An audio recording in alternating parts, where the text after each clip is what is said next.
Warning! This podcast contains spoilers. We'll be discussing plot points through the entirety of Code Lyoko and may refer to the novels, video games, comics, and the live-action Code Lyoko evolution. So, if you don't already know when Sissy's brain deserted her, or what Yumi looks like when she's having a bad day, you're about to find out.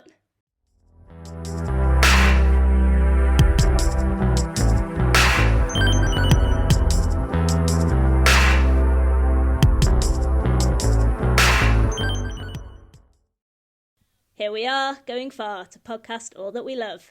Hello everyone, and welcome to A Podcast Without Danger, where we will be returning to the past week by week to rewatch and review every episode of Code Lyoko, the 2003 animated series created by Thomas Roman and Tanya Palumbo. Let's get ready to virtualize as we go through the heartwarming moments, near-death experiences, and incredibly silly jokes from this weird and wonderful show. I'm souljelly, and stepping into the scanners with me, as always, are my wonderful co-hosts, my fellow Lyoko warriors, Quitter 10 and Dianna with 2 N's. Hi folks, how's it going? Pretty good. It's going. No, pretty good. Yeah, it's a new year, fresh start. Hope everybody had a good holiday season, including our listeners, whatever you celebrate. And I mean, this is exciting. It's the first new episode that we're doing of 2023. And 2023 Indeed. is also the 20th anniversary of Code Lyoko. I know. Yeah. Isn't that crazy? Crazy. I feel old. Wow, 20 years. God. On the 3rd of September, 2023, so around 8 months from now, if my maths is anywhere near correct, that is going to be 20 years to the day that Code Lyoko first aired on the channel France 3, which is pretty impressive.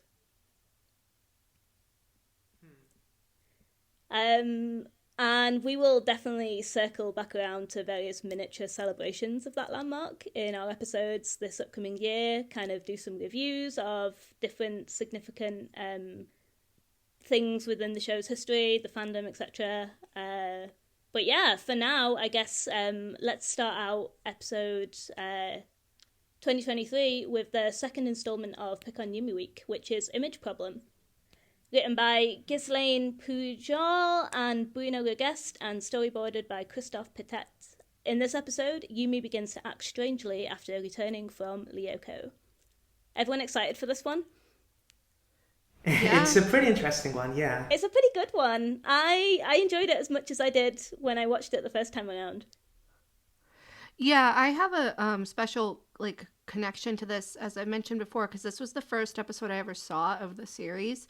But I came in near the end of it, so I had no idea what the hell was going on. It was during the fight scene, I think, at the end was when I had tuned into Cartoon Network and saw it.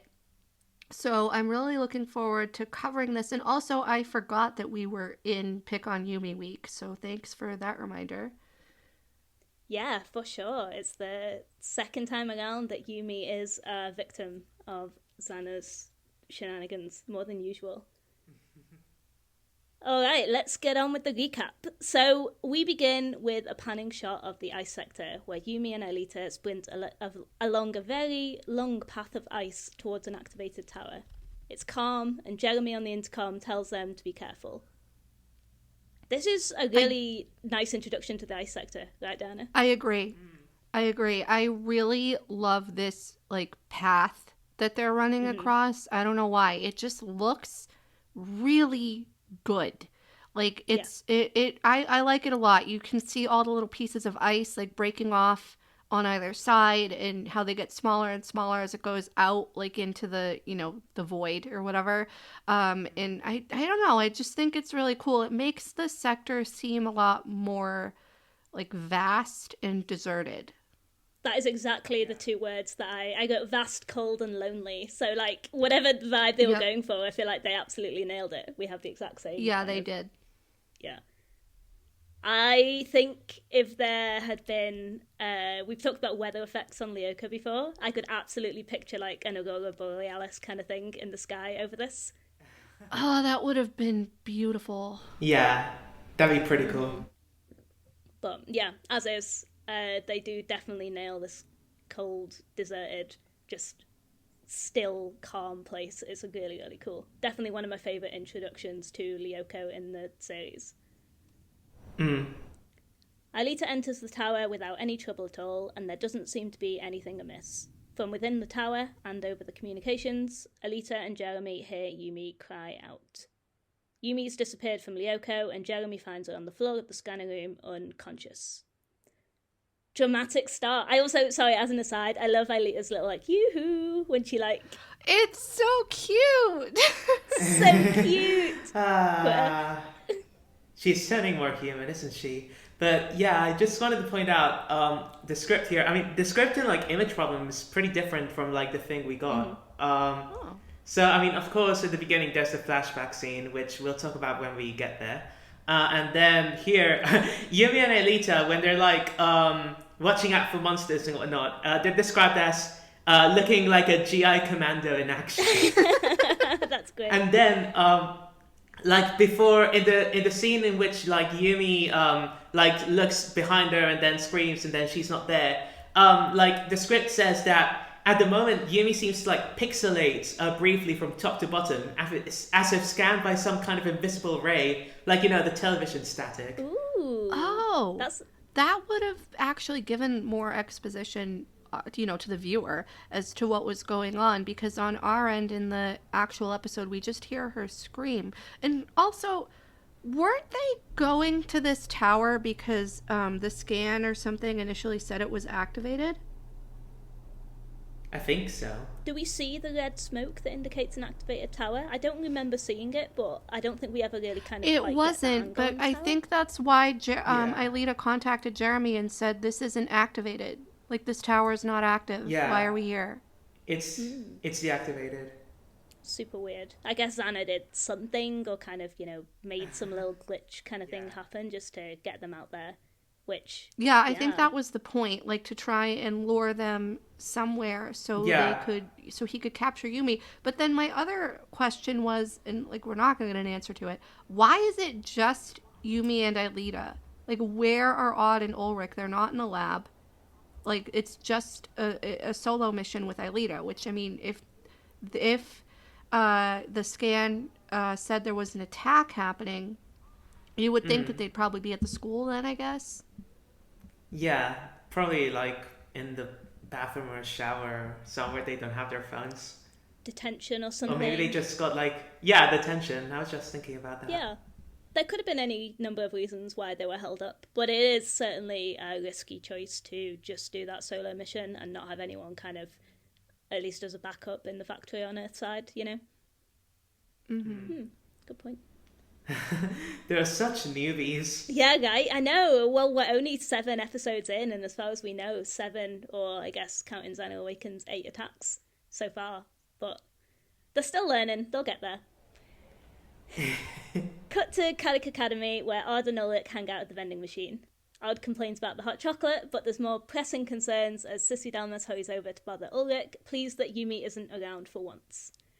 One thing that amused me here was Sissy's yoo-hoo, as opposed to Aelita's yoo-hoo. I have that in my notes. I literally said that they parallel each other, and it's so interesting. Was that the case in the script as well, Critter? Did they both say the same word? Yeah. I mean, Sissy says yoo-hoo, and Aelita does say yoo-hoo. Okay. I like that. That's really fun. 2 very, very really different fun. reactions. Yeah. Your darling Yumi's deserted you for once, says Sissy. Odd immediately quips, just like your brain, it deserted you a long time ago, and Ulrich laughs. That's savage. Wait, never mind. Actually, I just poured through it in a sec. And no, she says something different. I mean, she does say pretty much like, okay, we're here, etc., etc. But like, no, she doesn't say like yoo-hoo the same way Yumi does. Interesting. Oh, really? Okay. Oh, that's fun. I like that in the episode. I like that they both said the same thing. Again, parallels. A real quick note from me before we move on, just because we have been talking about the background characters a lot in the Discord server recently, and it was nice to see Emily Leduc and Heidi Klinger hanging out over here by the vending machine. It's like, oh, it's neat, they're friends. You know, they're not doing anything this episode, but they're hanging out. It's nice. It's nice to see. Mm. Ulrich gets a call and his expression turns serious. The next scene we see is the gang at the infirmary lifting an unconscious Yumi onto the bed. I want to call her Yolande, but she's called Dorothy here, the school nurse. She's called Yolande in the script. She is? That's so weird. Yeah, I'm not sure why they call her Dorothy in like this episode. Is it only this episode, or is that an all season 1 thing? I think it's a season 1 thing. I'm inclined to. But I think this is like the only time we see. No, actually, I don't remember what she's called in like Code Earth or Killer Music. Oh. It's amusing to me. I don't know. Maybe they're twin sisters, and one of them quit, and then later it was like, "Oh, Yolande can replace me. You won't even know the difference." Maybe. But yeah, it's fun. Anyway, it's a school nurse. She's called Dorothy. Sometime later on, she's called Yolande. For now, she's called Dorothy. She struggles to get an explanation out of the boys for what has happened. Odd tries to claim that Yumi's been studying too hard and that the teachers give him too much homework. The boys are dismissed, with Jeremy being the last to leave, seeing the others out before closing the door behind him. Again, it's pretty subtle, but we do get some nice Jeremy and Yumi friendship stuff this episode. Not to sound like a broken record, because I feel like we've do this every episode for the first couple. It's like, but it's nice, it's nice. Yumi begins to wake up, tries to rise from the bed, but Yolande, again, all my notes say Yolande, Dorothy, whatever, the school nurse. It's okay, we know who you're talking about. Hopefully the listeners at home also will forgive me inevitably slipping up. But anyway, the school nurse tells her to rest. Yumi, with a blank sort of scowl on her face, grabs her wrist. We see the screen focus on the nurse's shocked face, her gasp, and a fade out. Outside, the boys discuss what happened on Lyoko. Yumi still had all her life points and there were no monsters. She passed out in the scanner, says Jeremy. Normally the return trip is pretty easy. That's what you think, says Ard. You ought to try it one of these days. Quitter, what you got for us? No, just like one of the big modifications in the script here is that like we don't really know what happens to Yolande in the episode. Like of course, like the principal later summons Yumi and is like, "Oh, you gave Yolande a big fright or whatever." But like in the script, after Yolande is like, God, I'm calling her Yolande too. She's like, no, stay in bed. You've got to rest. It says she rushes to the young girl and gently takes her by the shoulders to bring her back to the bed. But Yumi resists. She turns to the nurse and glares at her. She suddenly seizes her firmly by the collar. The nurse looks frightened. Yumi then stares the nurse flying onto her bed effortlessly, as if she weighed nothing. Ooh. I actually kind of like that we don't see what happens, though. It's kind of a nice parallel to us not seeing what happens to Yumi at the start, and it's all kind of builds this tension until kind of we get to the end and everything is thrown out into the open. But still pretty cool that we kind of got some action early on. I don't know, Dianna. There's also... No, I was just going to say I agree. I was going to say, which one did you prefer? Visuals or not? I feel like, at least in the case of the nurse, it would have maybe helped with context to see what happened. Because you're right, Soul. Later on when JP comes in, he's like, Yolanda, Dorothy, whatever her name is very upset. You really upset her. Blah, blah, blah. The distress. Mm-hmm. But we don't know what happened. I mean, you can kind of infer that Yumi attacked her, but, I mean, it's a kid's show. Yeah, for sure. I say, as they've shown a lot worse things later on in this series. Yeah, they don't hold back with, like, beating the kids up. No. Nope. Yeah. But there's also an asterisk right here in the script, which says, I mean, obviously, like, for, like, newcomers, I suppose. Or for, like... It says, this is a Yumi created by Sana. We will call it Yumi Bis, as in, BIS, from the start. But the viewers should not immediately realize that it is a double. This double is similar to the original, but its gaze is darker, more disturbing. Ooh. Oh, neat. That's cool. I mean, they really nail the scowl and the blank stares and stuff, even with the kind of limited animation that CL has. Even the tone in her voice, too, was, like, spot on for kind of inferring to the viewer that this is not who we think it is. Yeah, for sure. Yeah. They do a great job with that. Ulrich's especially concerned, slouching and sighing, then turning around to see Yumi standing there in the courtyard. She refuses to talk about what happened on Lyoko and seems insistent on going to the factory, and continues to, more or less, act strangely. Also, you know what really stresses me out here? Jeremy's posture. That boy needs to stand up straight. Like, and honestly, when you see him, like, with the rest of the group, like, I know it's essentially kind of built into his character design, but, like, he slouches so much and it stresses me out. He probably has, Yeah, like, a he's gonna get permanent slouch hunchback. from doing it. Oh, yeah. He's got a total nerd neck. Like, you know, like all the, yeah. On Lyoko, Elite is still in the tower, examining screens full of data, before deciding that she needs to investigate. The camera pans up to a ledge high up in the ice sector where a strange glowing orb lurks out of sight. Meanwhile at Caddock, it's lunchtime, and the cafeteria is serving up spaghetti and meatballs. Yumi claims she doesn't remember what happened on Lyoko, and the others speculate on what might have happened. Jeremy wonders if all these trips through the scanners might be becoming a health problem. What you got for us, Queer? No, it's just when you mentioned, the Guardian thing. Like the Guardian is actually also like really different here. Instead of seeing, a spherical thing, what Alita sees on Lyoko is Alita's point of view, a pile of intersecting columns of ice, forming a kind of pyramidal sculpture rising towards the sky. Oh. And in the middle of that, like the pillars, is like a sort of magnetic tornado which turns on itself in an electric hum. The tornado is translucent, but you can't make out what might be inside. Ooh, that's cool. I think that would have been more complicated to animate. That's my guess on why that totally. changed. Although although I do like what the Guardian turned out to be. I mean, it's pretty nondescript, but I don't think it really needs to be anything else. Like, the concept of it is freaky enough, And we see it again later on, too, in a few other episodes. Yeah, for sure. Yeah. We will definitely... Girl of the dreams. Mm-hmm. Distant memory, too. Mm-hmm. Well, that's more like a simulation bubble, like in Ghost Channel. Yeah, for sure. It's kind of a recurring theme, at least for a little while. We can definitely talk about Guardians as we get a little bit further onto the reveal of this later in the recap. But it's a really cool idea. It's one of my favourite things in Lyoko lore, to be honest. It is. So, in the cafeteria, as Sissy passes, Odd makes a quip, and Sissy sneers back at him before once again trying to flirt with Ulrich. He turns down her offer to hang out after school, and the boys laugh as Yumi sits there motionless. Sissy brings Yumi into the conversation, claiming Ulrich's just showing off for her, and to everyone's surprise, Yumi says, "Why don't you go out with her? She's really pretty." Odd and Ulrich are shocked, and even Sissy's wondering whether Yumi's making fun of her.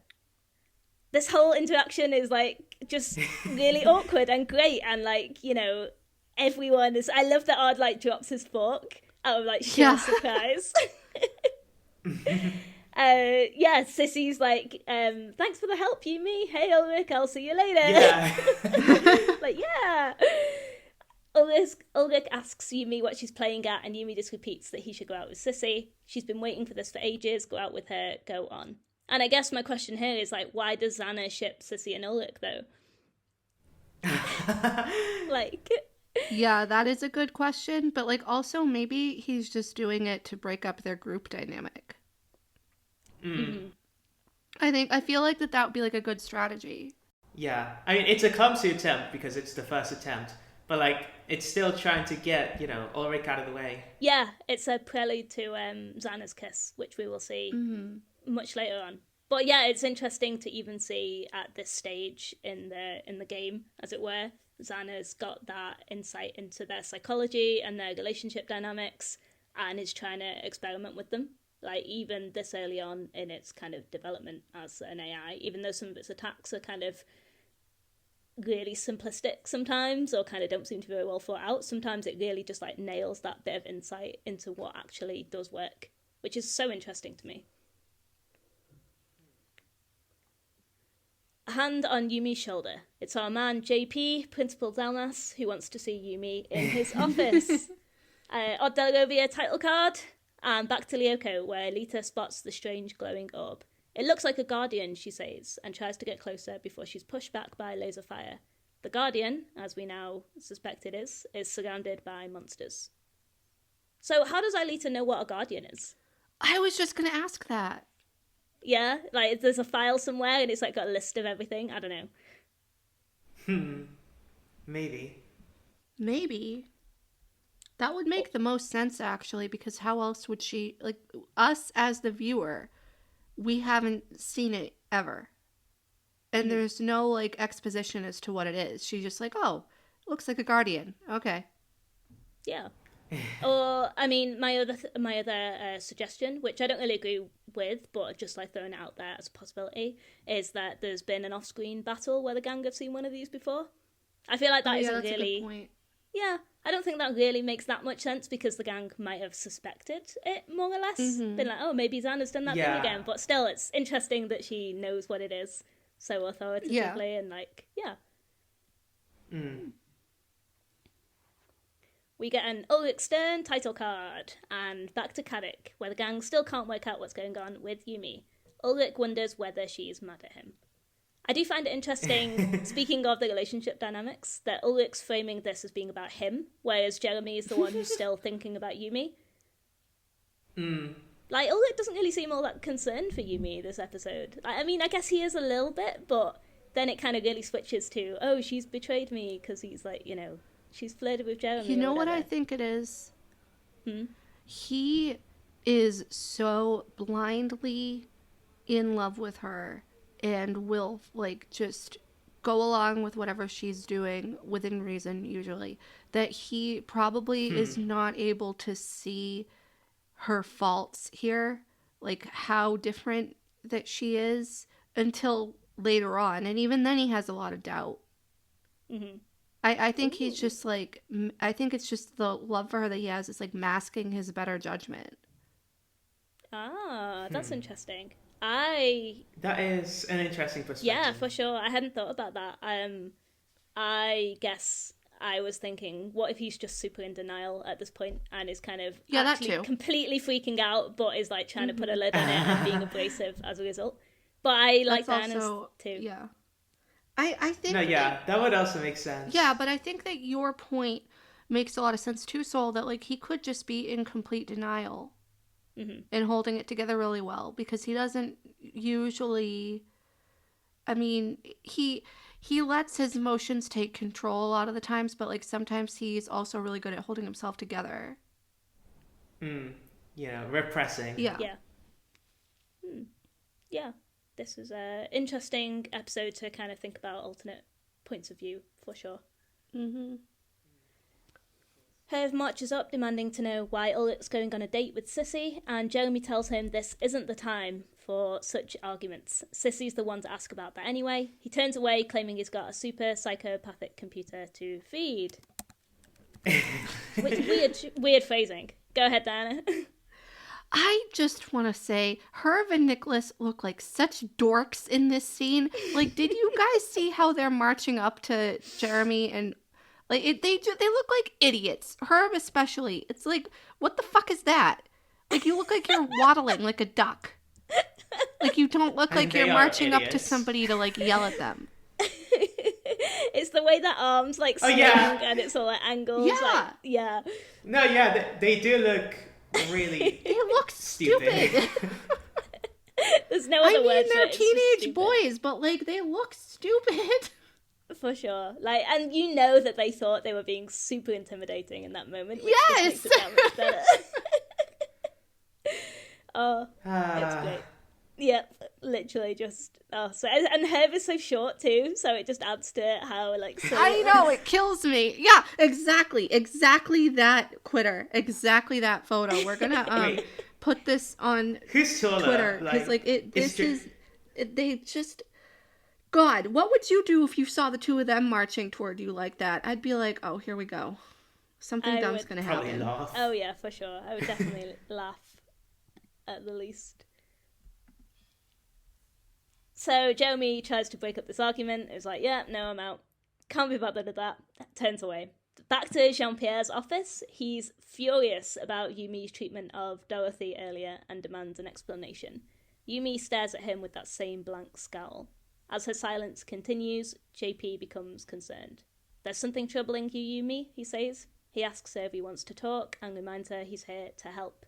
I love Jean-Pierre Delmas so much. He's so good. Such a good adult, honestly. Oh, he really is. But also, why? So he makes a big deal, obviously, at talking about how she really upset Dorothy. That's why she's in the office. And he's like, I'm going to give you 2 hours of detention. What and then immediately when she doesn't answer him and she tells him not to call her parents, he jumps to suspending her. Yeah. I mean, if it were me personally and I were the principal here, I feel like that a punishment for attacking a staff member is worthy of suspension instead of like 2 hours of detention. I don't know. I just remember the RTTP podcast crew talking about this point because like I just think the punishments that they dole out at Caddick are strange. And he says that if she keeps it up, like, she'd go into detention. I mean, and she'd be suspended if she kept it up. And I'm guessing that, like, since, we didn't see Yumi, like, attack Yolande in a sense, since it's not shown in the episode, we can assume that, like, she didn't, physically beat her up. She probably just was rude in the way Sana is rude. That's a great phrasing for it. Sana's bad manners. But yeah, no, that's fair. I guess to play devil's advocate a little bit in defense of JP, maybe he was kind of just trying to say something to get a reaction from her. Maybe it was like, detention might make her open up a little, or like something. I've got to do something. I mean, it's got to be pretty disconcerting from his point of view. Especially if Yumi does look as eerie and creepy as, like, the limited animation kind of has to make us imagine. But yeah. Because, like, Yumi's, like, normally a decent student. She never, like, really causes any trouble. She's always, like, well-behaved, both with her parents and with her family. So, like, it's probably, like, a bit of a shock to, Jean-Pierre to suddenly get the report that, like, Yumi Ishiyama has, like, done this and that to Yolande, and you're like, what the heck? For sure. And outside of the questionable, not always kind of relevant or appropriate punishments aside, I do think it's really nice that the adults in the show are so sympathetic and likable. I really appreciate that about Code Lyoko.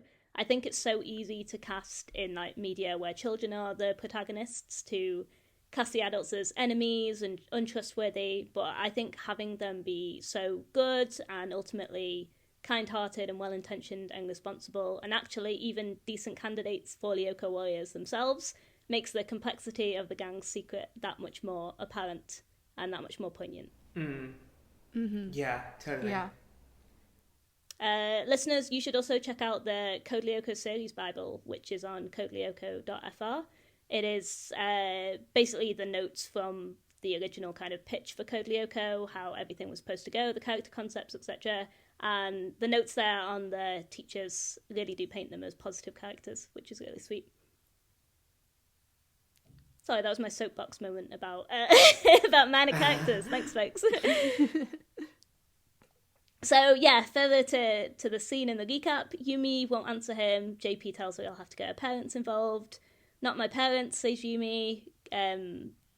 She glares, and as Jean-Pierre reaches for the phone, her hand closes over his. They argue, and Yumi grabs the receiver, battering JP over the head and knocking him unconscious. In a very harrowing scene for a kid's show. Again, this is dark stuff. He kills on the floor, his glasses fallen off as the dial tone calls out and Yumi stands over him. It's so creepy. Yeah, flashing the eye of Sana, like, for the first time. Yeah, that's true, eh? Yeah. Yeah, I like to point that out because in the script, like, this scene is, like, really different, actually. Oh, yeah. Don't talk us through. We don't see Jean-Pierre, period. Instead, like, what happens is that Jim is the one who pulls Yumi out of the cafeteria. Oh. And, she brings her to his office. I'm not sure what that is, but that's what the script says. And then it says, like, Yumi faces Jim. He is quite unhappy. Jim says, "It's unspeakable, Yumi. Yolande is still very upset. What did she do to your poor nurse?" Yumi has no reaction. She just stares straight ahead with icy detachment. Jim heaves a sigh of discouragement. Jim sighs and says, 2 hours of detention at the library. Got it? Now! Yumi remains unfazed. Suddenly, Jim approaches her and is about to take her arm. But Yumi is faster and suddenly grabs his wrist, still without looking at him. Jim tries to free himself, but Yumi, who seems endowed with prodigious strength, sends him flying across the room. Thrown over the desk, which he overturns on the way, Jim ends his race against a supply cabinet, which opens in shock. Its contents pour out on him. Jim doesn't move. He is knocked out. Yumi's expression hasn't changed. Then we move to inside a closet, the door of which opens, revealing Yumi's silhouette. She carries, apparently effortlessly, the large carcass of Jim, still stunned, thrown over her shoulder like a sack of potatoes. Yumi puts Jim unceremoniously in the closet and closes the door. Ooh, that's very different. Holy shit. Also dark as heck again. Oh wow, God. holy shit is right. Damn. So I'd like to point out, first off, I mean, I do think I prefer like the Jean-Pierre scene, simply because I mean, I don't know, I do too, effective. only because like it really highlights what a good person JP is. Mm-hmm. Mm. And I don't know, like to me, I know we like talked previously about how, you know, Jim is the dorm parent and whatever, but Yumi's a day student. So like in my opinion, this sort of thing would fall under, you know, Jean-Pierre being like, okay, well, you need to come to my office because I'm the school principal. Yeah. Yeah, true. That does make more sense. That's a really good point.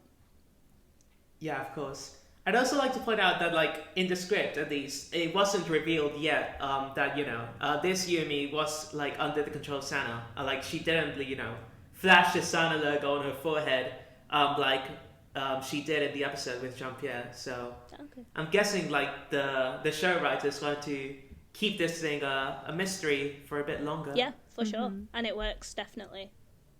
Huh. Cool. I enjoyed that. I enjoyed that alternate look into the AU of the script verse.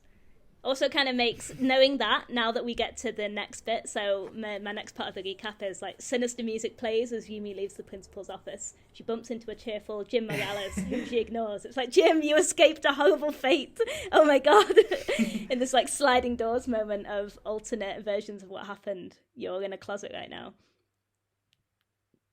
Anyway.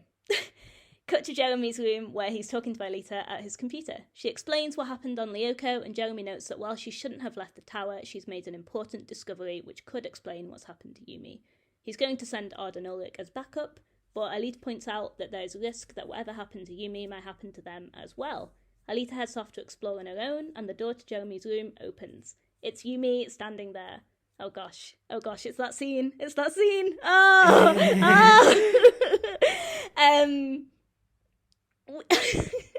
When I was watching this, like, I literally had my hand, I was like looking between my fingers at the screen. Like, this gives me such bad secondhand embarrassment every time. I skipped it completely.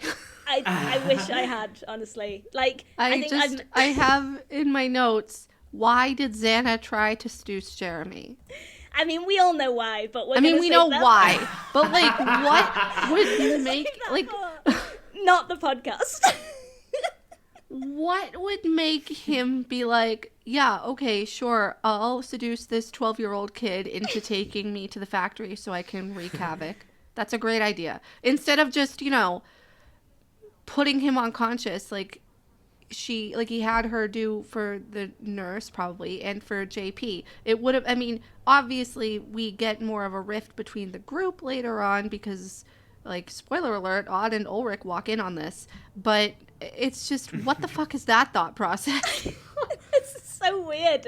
Again, it's like, I feel like Xana has kind of had this, like, grab bag of information about Earth and has kind of compiled it together and just not quite got all the nuance and everything. It's like, oh, we'll have a piece of sometimes boys and girls flirt with each other, sometimes people do this, sometimes people walk like this, sometimes, you know what I mean? And it all kind of comes together in this mess of, like, a bad human attempt, basically.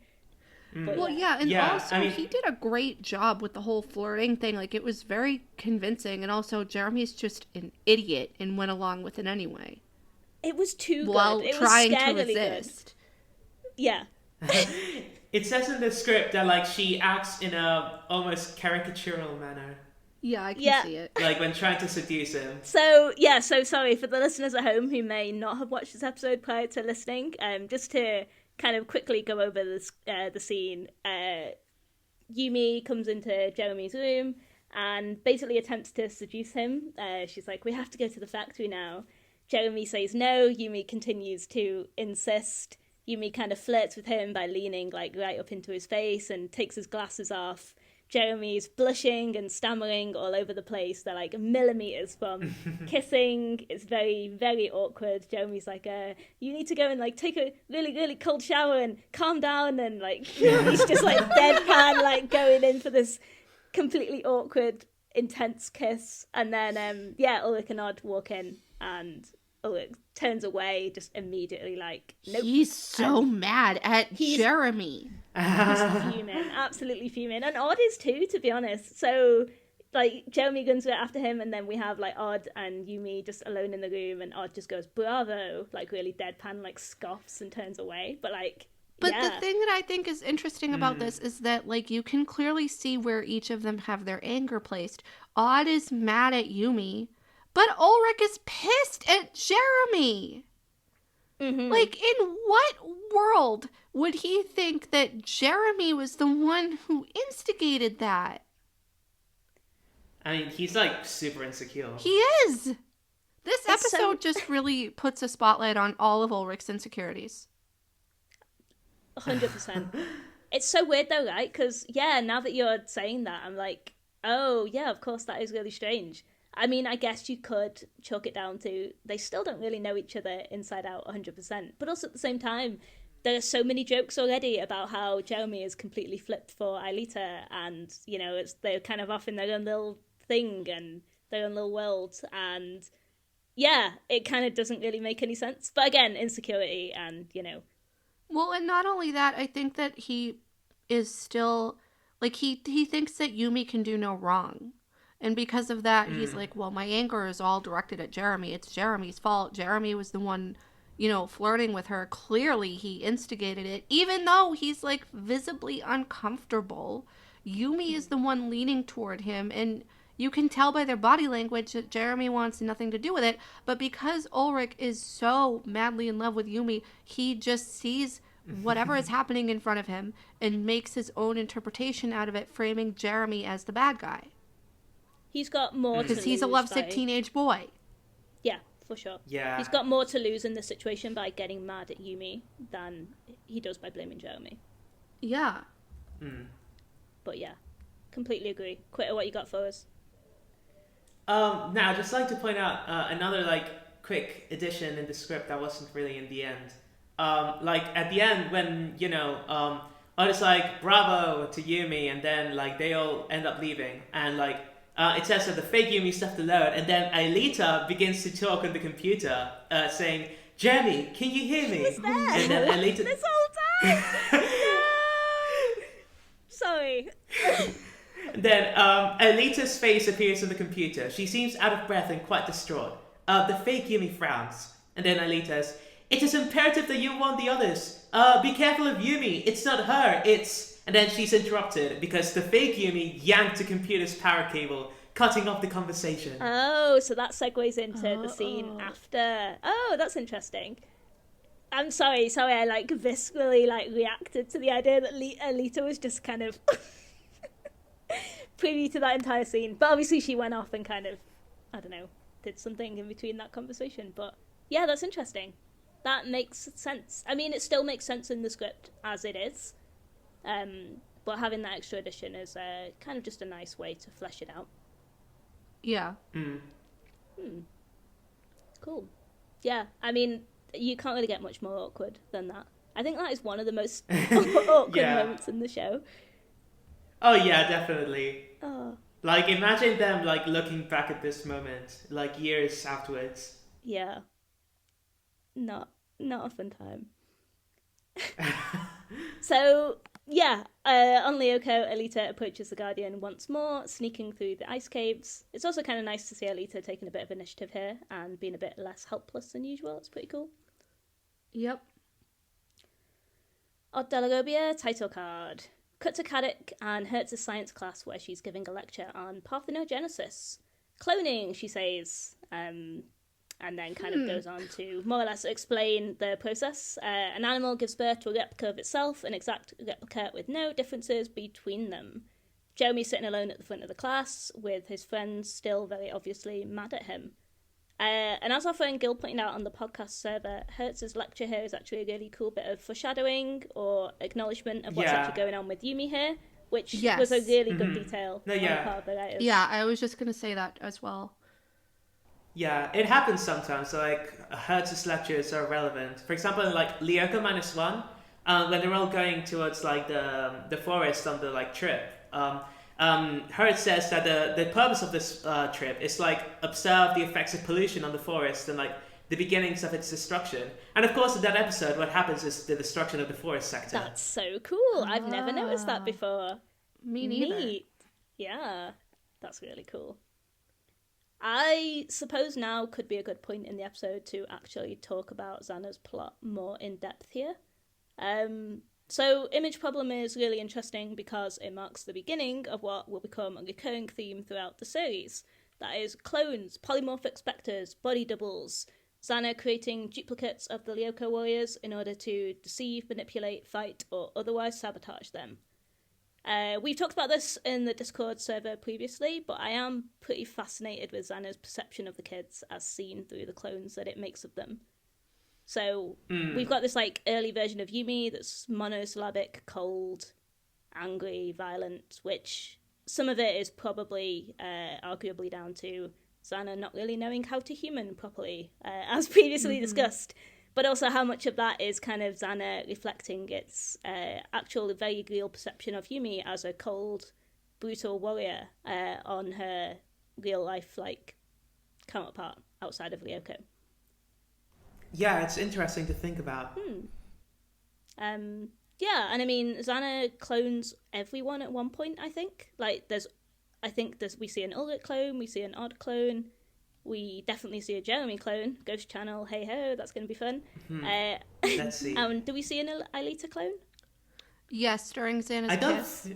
Yes. Oh yeah, of course. Yeah. For like a split second. So yeah, I mean, yeah, she kisses like Nicholas. some rando, right? No, she kisses Nicholas. Oh, seriously? Oh my goodness. Wild.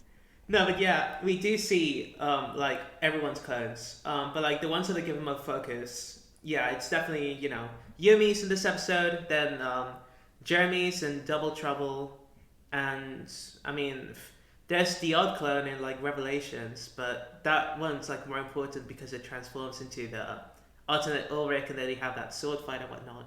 So yeah, it's really interesting. It's I don't know, I think it's a pretty cool concept. I do think polymorphic spectres end up being kind of overdone later on, but yeah, I do too. Yeah. Yeah, in season 2, they do use them like a lot. They use them several times, and not only that, but we haven't mentioned Jeremy creating the William clone. And I think, doesn't Jeremy create a clone of himself at one point too? Yes, I think in that's Double Take. Yeah, that's Double Take, because like there's a comparison somewhere out there on the internet between clone Jeremy and clone William. Oh yeah. Because they both have completely different mannerisms. They're like the complete opposites of their real life. Yeah. Jeremy, I believe the quote from the show is he calls it emergent qualities. So I guess the idea that there is some of that is like what is within the original person all along, supposedly, that it's just kind of drawn out or amplified for whatever reason. Oh my God. No big deal. They're just sentient, What? So like Jeremy is actually like a master like Casanova. I guess maybe subconsciously. Well, I mean, with what happens to like his actor in Code Lyoko Evolution, I could see that. Oh yeah, no, he's what's his name, Marin? I want to say he's a real stud these days for sure. That is a stud.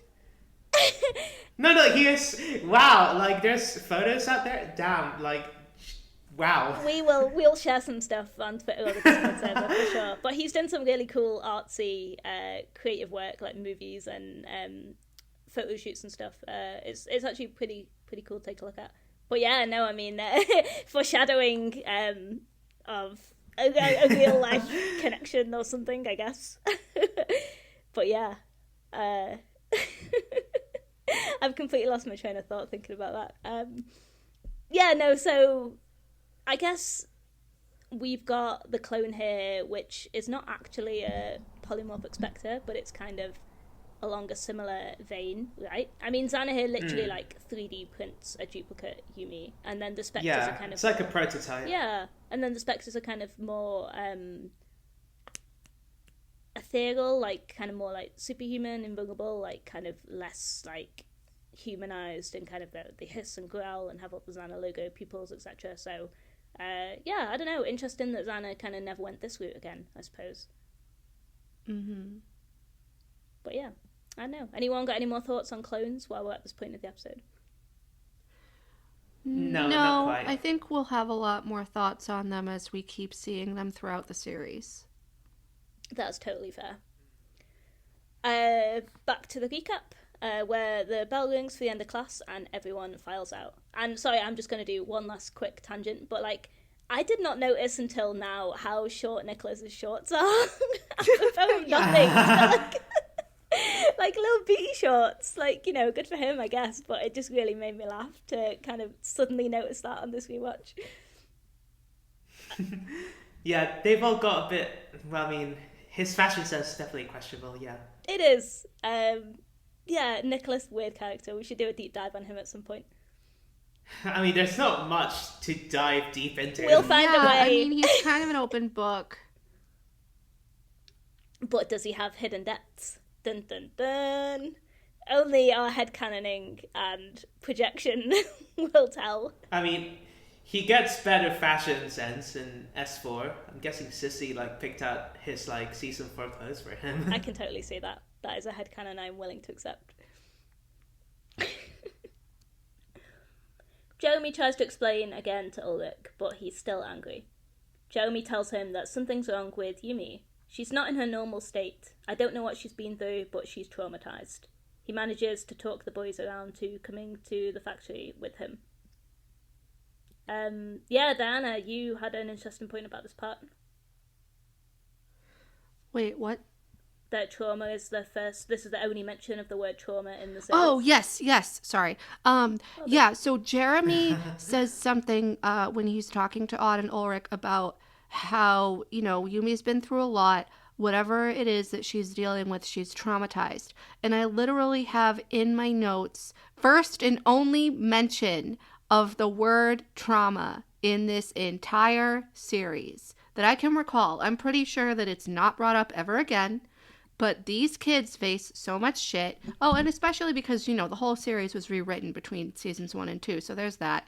But these kids deal with so much shit. And they are so traumatized from all of the crap that they have to deal with Xana on Lyoko and on Earth. And, you know, getting beaten to, like, death all the time. And here's Jeremy just being like, well, she's traumatized. It's like, no shit, she's traumatized. I mean, we know that it's not the real Yumi, us, the viewer, can kind of infer. But just, it's interesting that this was when the writers had put that line in. And I'm wondering if there's anything referencing it in the original script. Well, that she's traumatized. Yeah, Jeremy does, you know, bring up that idea when he's walking with the other two. I find it especially interesting that something that seems to be such a staple of the show and such a memorable part of the show, and something that kind of always circles back around in fandom discussions, is like almost like just this reoccurring soundbite of like, these kids have so much trauma, the show is so dark, and that, yeah, and like that word is actually only referenced like once directly in the show itself. Really interesting. Yeah, I mean, I see why they wouldn't have expanded upon it because of the nature of the show. Like, it's an action adventure show, sci-fi, whatever. It makes sense. Yeah. But I mean, there is a lot to unpack here with just their mannerisms as we go later into the series. I think I mentioned in a previous episode that at one point, you know, we see Ulrich, he's asleep, his phone is on the floor. And then later in the series, he's literally sleeping with his phone cradled to his ear. Because he's like, well, Xana's probably going to attack any time now. I need to be ready. Yeah, for sure. Yeah, I agree. Cool. On Lyoko, Alita sneaks up to the Guardian, unnoticed by the Cancolats. The spear swirls and glows with movement, and Alita sees her face reflected on the surface and something else within, before the Cancolat turns on her and fires. Cut back to Earth, the boys head to Jeremy's room and find his computer system completely destroyed.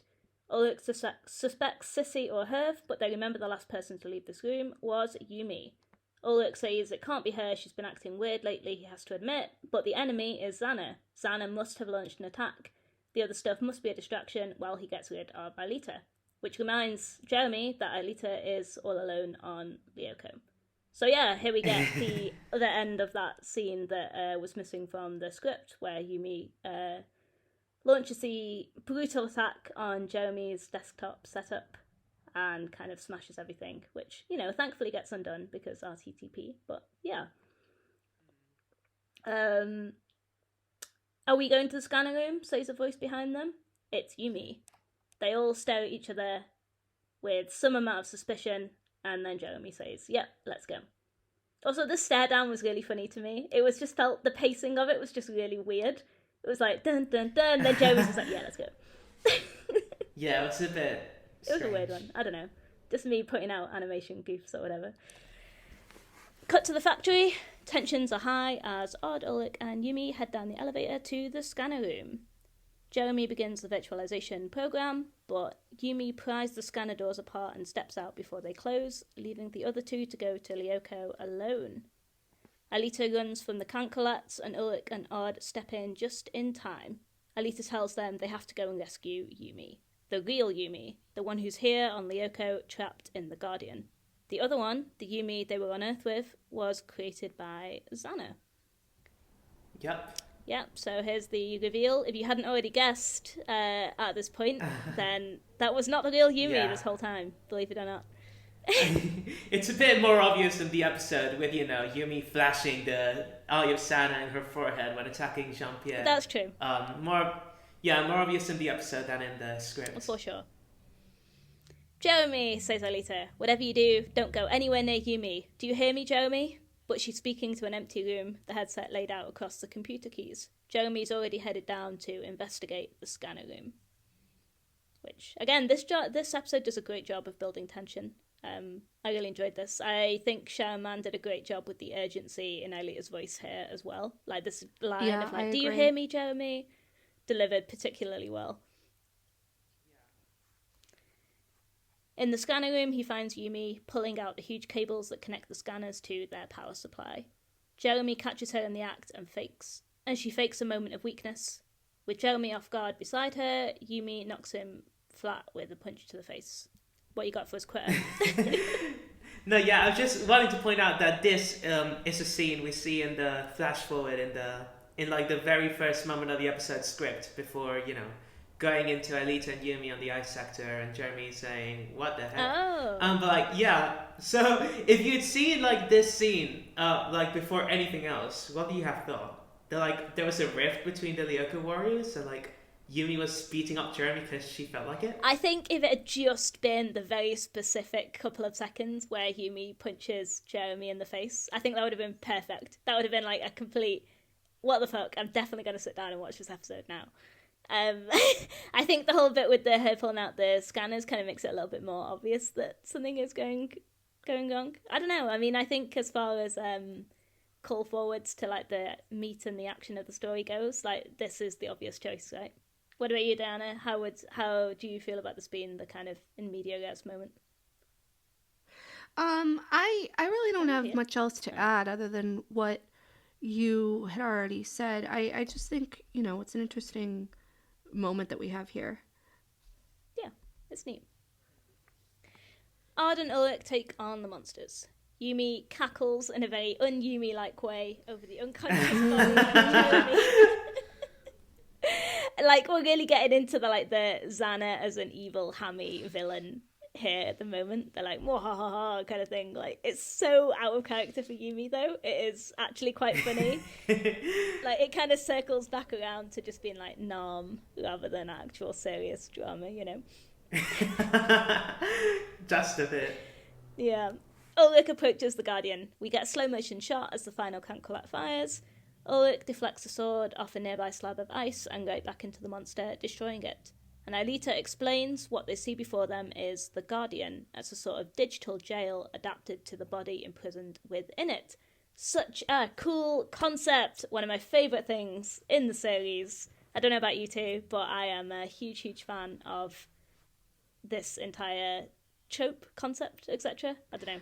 Yeah, not only the Guardians, but the simulation bubbles too, as we mentioned earlier, because we see that in Ghost Channel and Distant Memory. We see the Guardian again in Girl of the Dreams, right? And is that it? Do we see them anymore? I don't think so. What? The Guardians? We only see them in 2 episodes. Right. So, and they're only season 1 episodes that they show up in. Yeah. And then, the simulation bubble, we see it again later on, in the series. But I do think that it's a very interesting concept, this,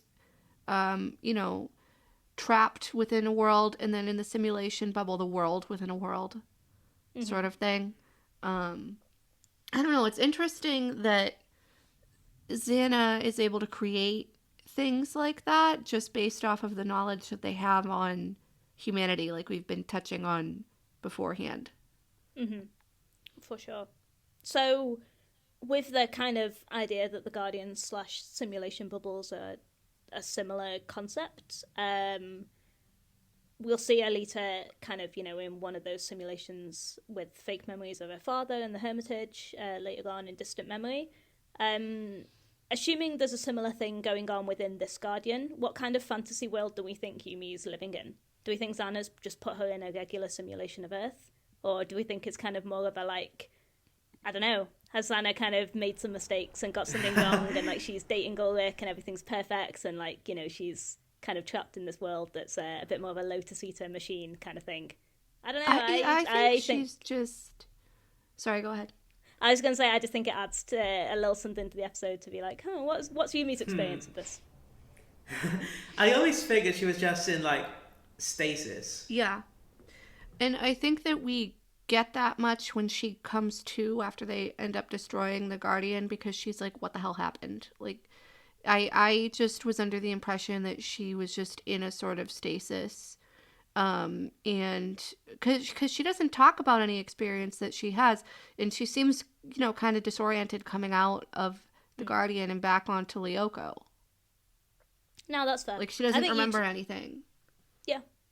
You two are probably right. The fanfic writer in me was just like, ooh, here's an idea that I haven't done yet. Oh, so... no, I like your idea a lot, and I think that it's really cool, and I do think that it would be nice if we saw that sort of, like, intercut, kind of like we do with Ghost Channel, how we see, like, both of the parallel worlds playing out. But, I mean, for this case, it was completely, different. Yeah. Ain't nobody got the time or budget for that kind of thing. If this was hour-long episodes, maybe they would have done something more with it, but yeah. Or not, she could well have been in stasis the whole time. I think that's way more likely, but yeah. Ulrich's sword can't damage the Guardian, but Aelita uses her creativity powers to create a fake version of Yumi, which tricks the Guardian, causing it to release the real Yumi, and in doing so means it's destroyed. And Odd, who's been keeping watch below, smiles. What you got for us, Quitter? Well, I'd like to point out, since, like, the Guardians concept is, like, really different in this episode, obviously the way they get rid of it is entirely different too. So, as previously described, the Guardian, quote-unquote, here was, like, 3, like, huge pillars of ice stretching towards the sky, and in the middle of them there's a raging tornado inside of which, like, Yumi is lying there motionless. So, like, how they solve the problem in the script is that when Ulrich approaches the tornado thing, he notices, like, a kind of, like, a base at the bottom of the tornado, which is connected by a cable, like, half buried beneath the ice, like going towards the activated tower. And what Ulrich does is like he like slices repeatedly into the cable until like it cuts, and then the tornado disappears, and Yumi like slowly descends to the ground. Ooh, that's cool. Now I just like to read the script until like when Yumi is divulged. Yeah, go for it. Cause, all right, sure. So like as Yumi hits the ground, Ulrich catches up with her. He hugs her. Oh, cute. It is cute. Like season 1, what's it called? Halloumi? Yeah, it's cute. Season 1 Halloumi. Yumi regains consciousness. She looks at Ulrich Nod, bewildered. Yumi asks, What happened? Odd says, no time to explain. We've got to deactivate the tower. Yumi, visibly exhausted, tries to stand on her own. Elita, worried. Jeremy still isn't answering. Something must have happened to him. Ulrich bites his lip. The other one is so alone with him. If she screws up the scanners, it's over for us. Yumi looks at Ulrich, puzzled. The other? Who? Who's going to screw up the scanners? Ulrich says, well, you! Yumi is amazed, stupefied. Nice. Meanwhile, Yumi is, like, the fake Yumi is in the middle of, disconnecting the second scanner, which is disconnected in a shower of sparks. Then Ulrich, Odd, Alita, and Yumi are running towards the activated tower. All 4 of them stop a good distance from the activated tower, and in their point of view, it's guarded by a ton of Kankralats. Oh, moans Odd, there's a lot of them. Alita shakes her head, worried. I'm worried about Jeremy. Yumi nods. What if something happened to him? What if we can't deactivate the tower in time? One of us needs to get back to reality right now. Ulrich sighs. I'll go, he says. But Yumi intervenes. No, I'm going. I don't know how many life points I have. If I have 5 or 10 left, I'm no use to you. And then I have a score to settle with myself. Ulrich thinks for a moment, then he makes up his mind. Okay, but you've got to devisualize yourself. How do we do it? Yumi points to Ulrich's sword. You're armed, aren't you? Ulrich looks horrified at Yumi. This was such a good scene. That is one of my favourite lines in the series. I think the delivery of it is awesome, and it is just so solemn and practical and like brutal. It's great. Like they all by the end they all just devisualize each other like it's nothing, and to be fair, it really is nothing. Like this is the first time like they have to do it to each other. It's so like they're so grave about it. Like it's a big deal though. I mean, even though I have this in my notes, like even though Lyoko isn't real, they do feel some measure of pain there, as discussed previously. But also like it must feel really strange to run your friend through with a sword in any circumstance. Yeah, I don't feel good about doing this. No. Well, Ulrich's done it to like all 3 of them. To be fair, for sure, but he does end up doing it to all 3 of them. I think all of them end up getting devisualized by each other at least once. That sounds about right to me, with my shocking memory. But yeah, no, that sticks out. But let's see. Then the fake Yumi is attacking the 3rd and last scanner. She pulls on the cables. They resist, but are about to give in. Meanwhile, in Lyoko, Ulrich holds his saber in front of Yumi, ready to strike his friend, who stands motionless in front of him. Ulrich hesitates. What if the scanners are destroyed? I'll take the risk, shouts Yumi. Ulrich slowly raises his saber. He closes his eyes. And we don't see the actual devisualization, but then, in the lab, at this moment, the fake Yumi rips the cables from the 3rd scanner in a shower of sparks. Xana's creature contemplates its work for a moment with a satisfied air. She's triumphant. No, yeah, go on. I hadn't even thought about the fact that devirtualization of Yumi there was such a big risk, because, yeah, for all they knew, the scanners might have gone already. Like, I think that would have been a cool thing to have left in the episode. Yeah, I do wonder why they took that part out, honestly. Yeah, time, I guess, but yeah, it's a loss. But suddenly, Yumi's clone smile freezes. In its point of view, the real Yumi is in the process of extricating herself from the 3rd scanner. She actually materialized in reality just before the cables were ripped out. The 2 Yumis face each other. The real Yumi nods his head, looking at a double face, as if she were admiring herself in the mirror. Yumi says, real Yumi says in the script, you know what? You really look like me when I have a bad day. Despite her extreme weakness, the real Yumi stands in guard, like a karateka, ready to face her double. And then there's like, description of the fights and etc. Did etc. the script say in spite of a weakness for coming back from Lyoko? I was going to say all my notes are about how badass Yumi is in this fight scene, but that makes sense. She is really cool. This is one of my favourite fights in the series, actually. I don't know if that's a weird opinion to have, but this is a really cool fight. The choreography is pretty good. The stakes are pretty high. The concept is, especially at this point in the viewing order, original and cool and fresh. And yeah, we get to see more of Yumi, just being a very formidable opponent, even against herself. She is strong. She's a good martial artist. She is fighting her physical equal, plus with Xana's kind of evilness and lack of inhibitions. Such a good fight. It is really good. I guess a lot of the end of this episode is kind of just more or less action, so I can skim through it pretty quickly and kind of carry us out towards the end if you like. So we've got this fight between Yumi and her clone, a couple of switches between Earth and Lyoko. There's a great scene with Odd and Ulrich where Odd's miscalculated his life points and he's still alive after what he thought would be the final hit. Ulrich quips that he was always bad at maths, and Odd says, "Yeah, but thanks to you I can count to 3," which is really funny. That made me laugh out loud. Yeah, it is pretty good. Then we've got Jeremy, who kind of wakes up from being unconscious and gets involved in the fight, tripping up one Yumi and sends her falling into that. What is that hole in the middle of the floor? It's the hatch that leads down to the supercomputer room. Yeah.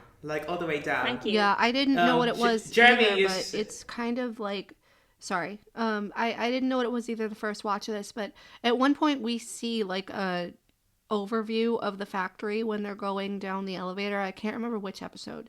But it shows how the layout is, in terms of the different floors. Mm-hmm. So Quitter's right. That is the hatch that goes down into the supercomputer room. That makes sense. Yeah, because Jeremy uses it once. I'm not quite sure why, but in the scene, the pretty infamous scene where Jeremy's "Ha, Sana, you're not gonna be able to beat me." And then 5 seconds later, he's "Oh no, I can't do this." So afterwards, he hooks himself up and slowly lowers himself down to the supercomputer with a harness around his waist and etc. etc. No, for sure. I get it now. It just took me a second to match that up in my head. I guess ultimately that fall wouldn't really have killed them. It probably would have hurt a lot, probably broken a bone or two, but the stakes aren't all that high for falling down there, I guess. I do think it's really tall, the supercomputer It's a really room. it looks like a really steep fall, to be honest with you. Everything is metal. Huge. That's fair. Yeah, true. All the I do floors think that, and everything are metal. You can hear it when they're walking across the lab and stuff. So I think that they would have probably at the very least been paralyzed, depending on how they landed. Yeah. I do agree that it's a pretty high chance that they would have died. If Jeremy had hit the ground, he would be dead. Look, I'll show. Okay, no, I'll concede on that. Having reviewed images of the room, yeah, no, that is fair actually. I was there we go. That is a tall room. Thanks, folks, for keeping me right. I was this isn't really that big of a deal. And no, it is. It very much is. Yeah. Yeah, so we have Ulrich and Lyoko using triplicate to make short work of the rest of the monsters, clearing the way for Alita to enter the tower. Then we've got the final kind of scenes of clone Yumi, who has Jeremy in a death grip. Again, that kind of fast cut between Earth and Lyoko, Alita rising up to the tower, Jeremy struggling for his life for far from the last time in the series. With Yumi crawling across the floor to try and reach him in time. Alita enters the Code Lyoko as clone Yumi throws Jeremy down the hatch. Yumi cries out in despair as Jeremy falls to his death, but I guess he put the Return to the Past program on a timer because it starts up in order to send them back, which is very useful. So, white light engulfs the factory, bringing us back to early in the day with the gang in Jeremy's room. There's something good, or at least interesting, to have come out of all this. Alita points out the fact that Xana was able to materialize another human being, and that bodes well for bringing her into the real world. Materialization is really possible, and Xana's helped them with their research.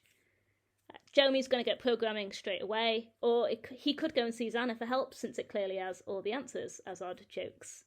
Ulrich says he wouldn't trust Xana, not after seeing the Yumi it sent them.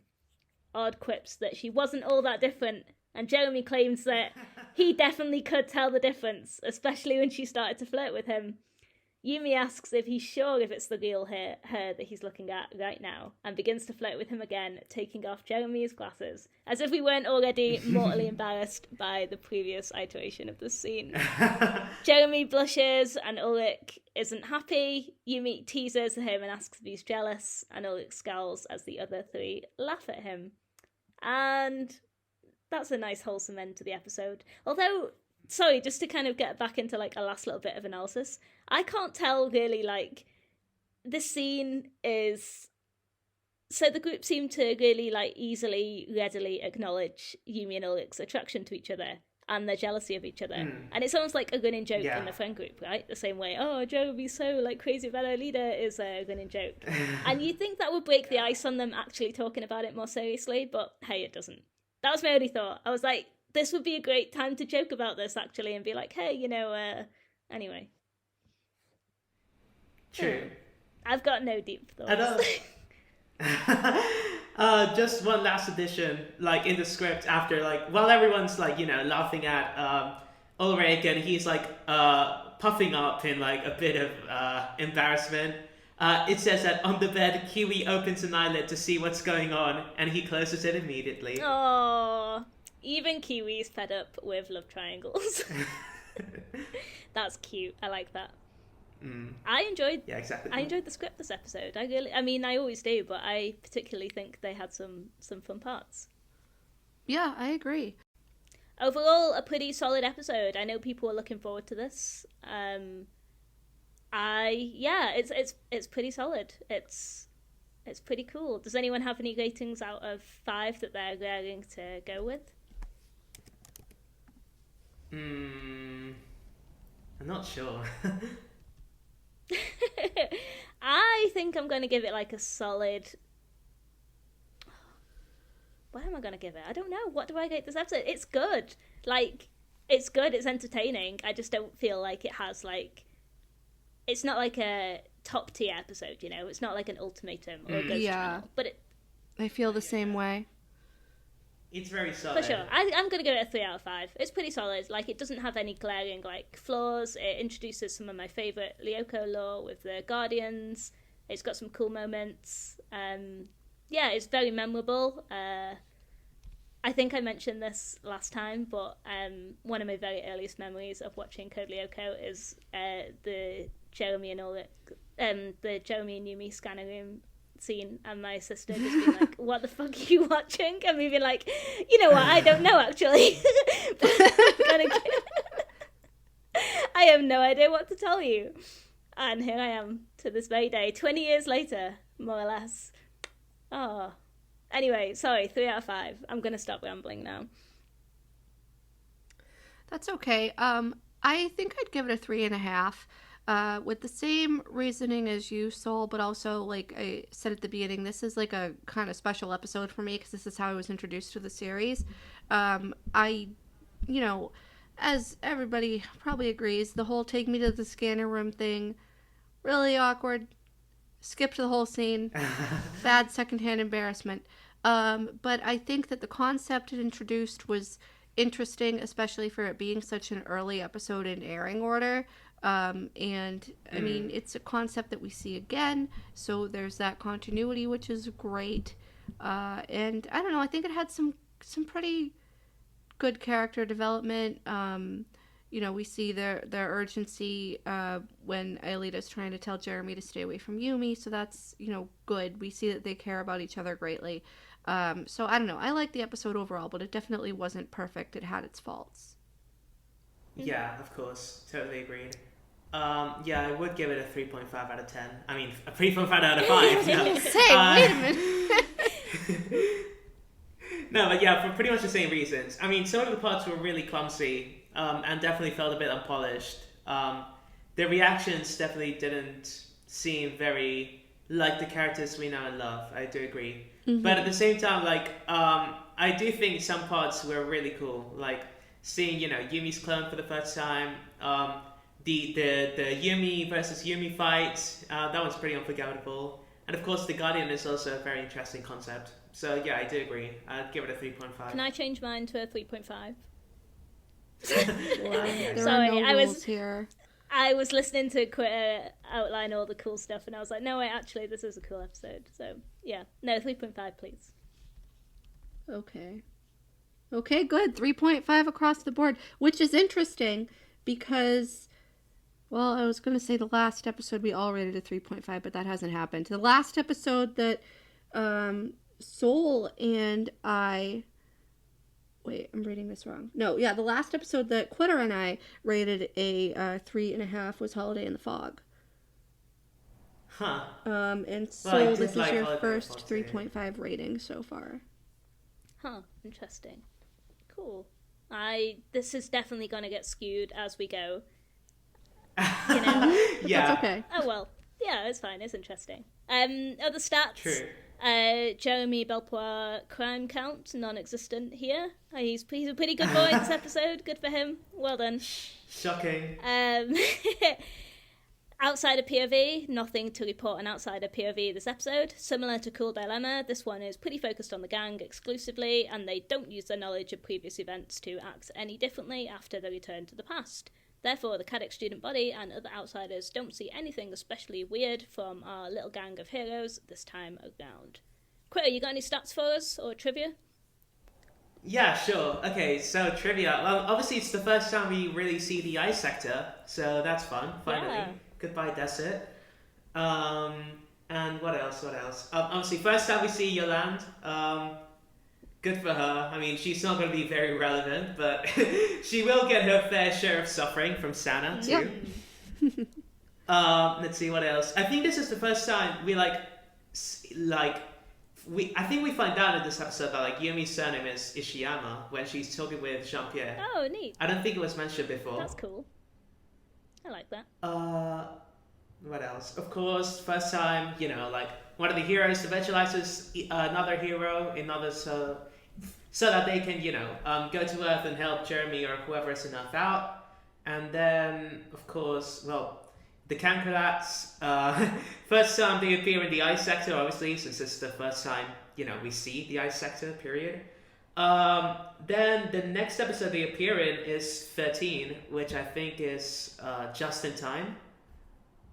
So that's a way away. Mm-hmm. And the next time they appear in the ice sector specifically, that's in episode 37, which is Common Interest. The one where Alita dies several times. I love that episode. And Jeremy's like, oh, by the way, this criminal is going to kill me the second I install this nuclear battery. Fun times. I'm looking forward to that one. That's great. Cool. Neat. Yeah, lots going on. Some really fun stuff this episode. Some good lore drops. Some interesting stats. Shall we move on to listener mail? Woohoo! Fun. Yeah, I'm looking forward to this. We had so much listener mail this time around. Thank you so much to everyone who's sent stuff in.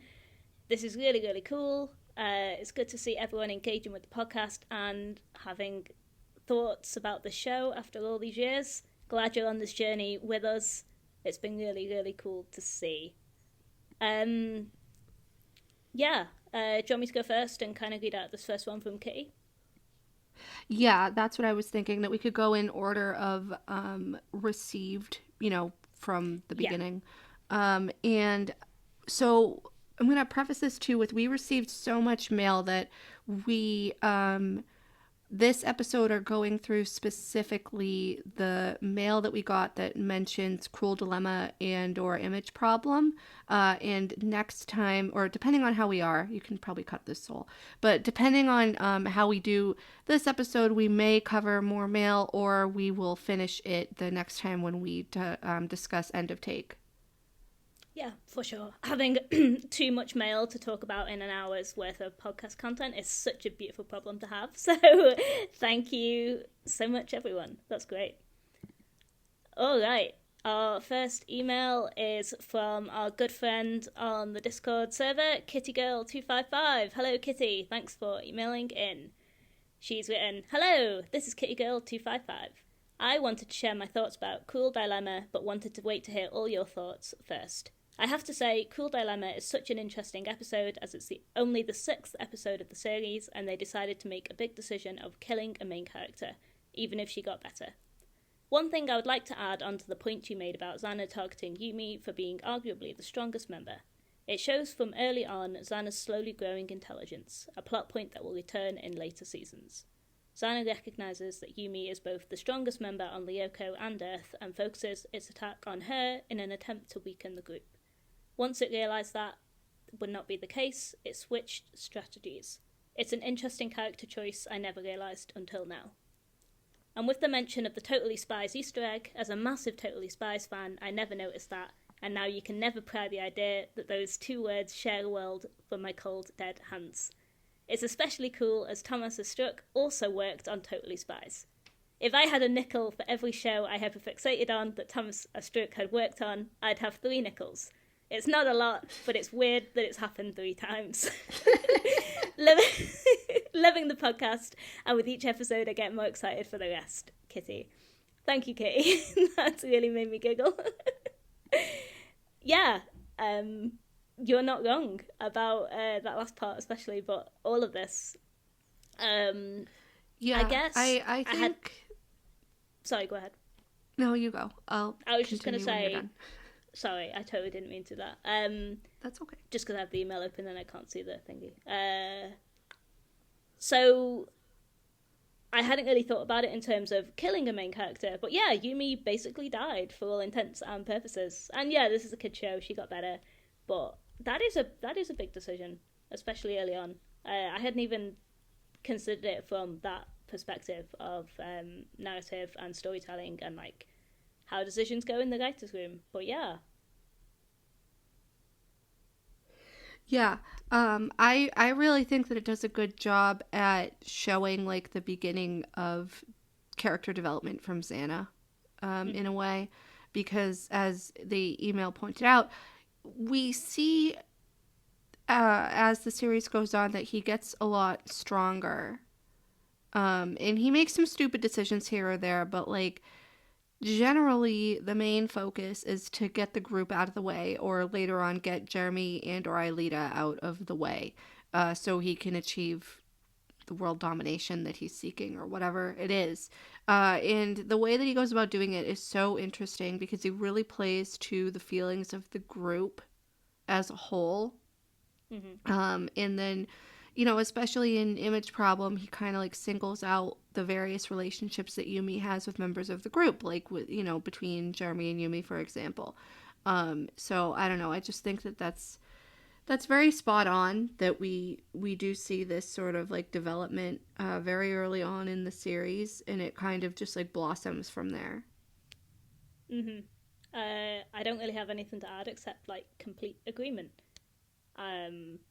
Yeah, I think you could have something interesting or insightful to say about each one of Xana's individual relationships with the Lyoko warriors as well, which is really interesting, as well as them as a group. You know, I feel like it's kind of got a thing with Ulrich and a meaningful interaction with Ard, and like obviously definitely like interactions with Yumi and so on. So I think that's really cool.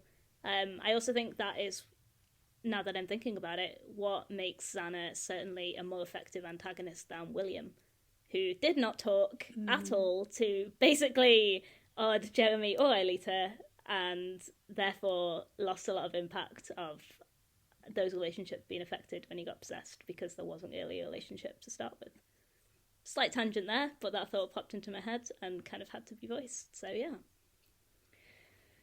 Thanks, Kitty, for emailing in. Yeah, thank you, Kitty. Cool. Okay.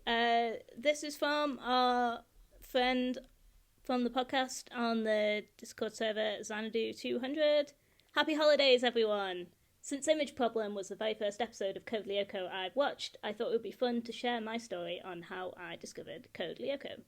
The year was 2009, and I was a bored 6-year-old wanting to buy something new to watch on Xfinity On Demand, a channel on Comcast cable where you could watch TV shows and movies. Some are free and others you have to rent/buy. On the top right corner of the screen, you will be shown little trailers of shows that you could watch depending on what category you're looking for. In this instance, I selected Kids, and a trailer of Code Lyoko popped up. I thought it looked cool, so I decided to watch it. At the time, only 4 episodes were available to watch from bottom to the top: Image Problem, Just in Time, The Trap, and Routine. Sometimes a season's worth of episodes would be available to watch, and other times there would be 3 or 4 of them, which are rarely in order, by the way, so it makes watching this series for the first time very confusing. Even more confusing than you probably were already, to be honest with you. Anyway, the email goes on to say, nevertheless, I started with Image Problem, and right off the bat I fell in love with the theme song. Everything looked so awesome, but I was confused with every second of it. I just went along and pretended that I understood everything, and in the end I ended up even more confused than before. After that, I've watched other episodes available so I could get any ounce of understanding on whatever the hell I just watched. Maybe that was the plan all along, to confuse new watchers of shows to watch more episodes to understand it. To this day, I've never regretted that decision, and now I ask this question to you and any listeners, if you haven't answered already. How did you discover Code Lyoko? P.S. Does anyone know what Clone Yumi did to Dorothy? Maybe it was cut content that was revealed in the scripts. Also, how did she only get 2 hours of detention for it if Jeremy got the same punishment for falling off a chair in a future episode? Thank you! My God! Yeah, I guess hopefully you'll listen to this, Xanadu, and find that we addressed that on the podcast. It was indeed a bit of a cut script, and she threw her across the room. So hopefully that answers that question. I could hear Dianna laughing in the background here. Dianna, this is basically your experience with this same episode too, right? Yeah, it's so funny, especially because like it is this episode, but also it's interesting that they bring up the point that they were confused watching all 4 of those episodes, which are all season 1 episodes, and great ones, I might add. But the whole thing with season 1 was that you could just pick an episode and watch it at random, and there was nothing really that had to be thought about. Like, there was no ongoing plot, really, other than, you know, Jeremy trying to materialize Aelita, which is an underlying theme throughout the whole of season 1. That's, like, the arc. But season 1, which we've talked about several times, is, you know, it's episodic. You can just, like, pick one out. It's fine. Like, there's no last week on Code Lyoko or whatever thing that happens. So you really didn't have to, like, be watching them in a particular order, with the exception of Code Earth and False Start, obviously. But that's, like, kind of the 2-parter season finale. So it's interesting that they were confused, because I feel like that they're right. That might have been the marketing tactic, at least for season 1. Like, hey, kids can tune into any one of these episodes. They don't need to be consistently watching this season, you know, from start to finish, because even Teddy Godzilla starts off with the viewer kind of having to know what's happening, even though there's no exposition on what's happening. And I mean, I don't know. I think it's a great hook to get into the series, and it's interesting that later on it changes to, well, you have to be keeping up with what happened last week or yesterday or whatever the most recent episode was, because if you don't, you're going to be confused as hell. Yeah, I definitely think there is a lot to that.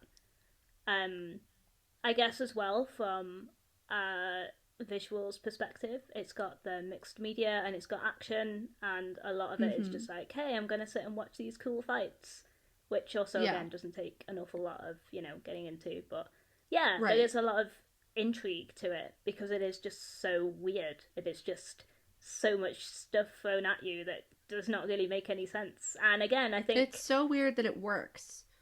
Yeah, that's exactly it. I mean, there's a reason that we are doing this podcast and routinely spending 2 hours analysing episodes 20 years after this thing aired. There is something to it. There is, like, just some intriguing conglomeration of je ne sais quoi that makes it an incredibly appealing show, right? I know, did you want to share any more of your origin story, as Xanadu's asked? I mean, that was it. I turned on Cartoon Network one day because whatever I was watching wasn't interesting me. And I came in at the end of Image Problem around the time that the fight between the two Yumis was happening. And I was like, what the fuck is this? Looks really cool. And now here we are. Nice. I love that. Cool story. Sorry, that sounded like I was going to say cool story, bro, and that's not what I meant. That is a genuinely cool story. I can't remember the first episode that I watched. I cannot remember at all. I do not have any clear, concise memory of first laying eyes on this show, although I do remember that I found the 3D animation really intriguing, and I think that is what made me keep watching it. Like, that contrast between, like, 2D and 3D, like, really kind of just switched something on in my brain. I was like, that is really, really cool, and I want to see more of it, and I love that. Yeah, and I think that was what they were going for, too. The showrunners and everything, in thinking that, okay, someone's going to find this, and the contrast between the 2D and the 3D is so different and unique that it's going to pull them in, because there's nothing else like it. There was nothing else like it on TV at the time. Mm-hmm.